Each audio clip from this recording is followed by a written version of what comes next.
Assalamualaikum warahmatullahi wabarakatuh. Perkenalkan, nama saya Kotrunada Syabania Putri, mahasiswa angkatan 2020, jurusan Matematika, Prodi S1 Pendidikan Matematika. Kali ini persilakan saya untuk mempresentasikan hasil laporan observasi saya mengenai sistem pendidikan di salah satu sekolah yang saya pilih. Pertama-tama saya akan menjelaskan definisi dari pendidikan sendiri. Pendidikan sebagai suatu sistem.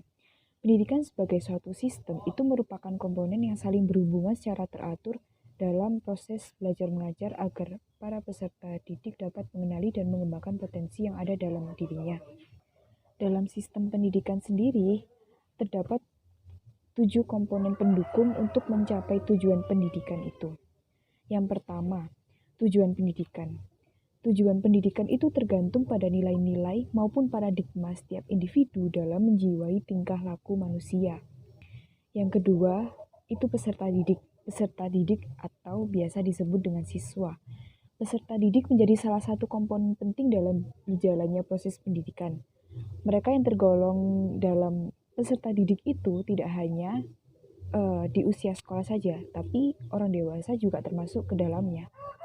Yang ketiga itu pendidik atau biasa disebut dengan guru. Pendidik itu ada beberapa jenis tergantung pada ruang lingkupnya atau lingkungannya.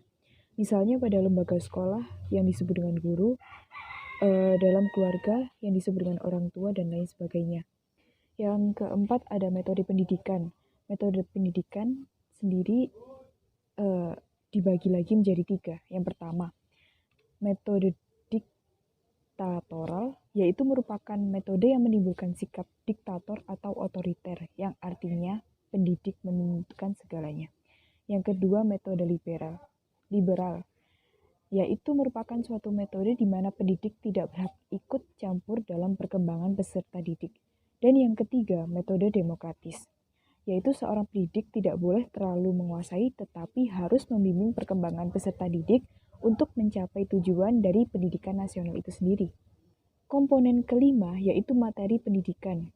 Materi pendidikan merupakan kajian dalam kurikulum nasional dalam pendidikan formal, yang isi materi pendidikannya itu merupakan yaitu pendidikan agama, sosial, keterampilan, dan lain-lain. Yang keenam, lingkungan pendidikan. Nah, lingkungan pendidikan ini merupakan segala sesuatu yang ada di sekitar peserta didik dan komponen pendidikan lainnya. Dan yang terakhir, yaitu yang ketujuh, alat dan fasilitas pendidikan. Alat dan fasilitas pendidikan ini sangat dibutuhkan dalam proses pendidikan. Mengapa? Karena alat dan fasilitas pendidikan ini bisa memperlancar proses pendidikan yang berjalan sehingga tujuan pendidikan itu dapat diwujudkan. Metode penelitian yang saya pilih itu menggunakan teknis wawancara langsung dengan wakakesiswaan di sekolah tersebut di daerah Tumpang. Hasil yang saya peroleh menurut wakakesiswaan di salah satu sekolah yang berada di daerah Tumpang, kurikulum nasional yang digunakan di sekolah tersebut itu adalah kurikulum 2013, yang mana menuntut siswa untuk lebih aktif dan partisipatif dalam kegiatan pembelajaran. Selain itu, metode pembelajaran yang digunakan selaras terhadap kemajuan iptek yang dibuktikan dengan adanya pembelajaran daring atau online, disertai sarana dan prasarana yang cukup memadai. Akan tetapi, metode pembelajaran yang digunakan saat ini menggunakan pembelajaran luring atau offline dengan tetap mentaati protokol kesehatan yang ada dengan alasan agar pembelajaran dapat berlangsung lebih efektif, terutama dikhususkan kepada siswa kelas 12 yang pada saat itu sedang melaksanakan ujian praktik.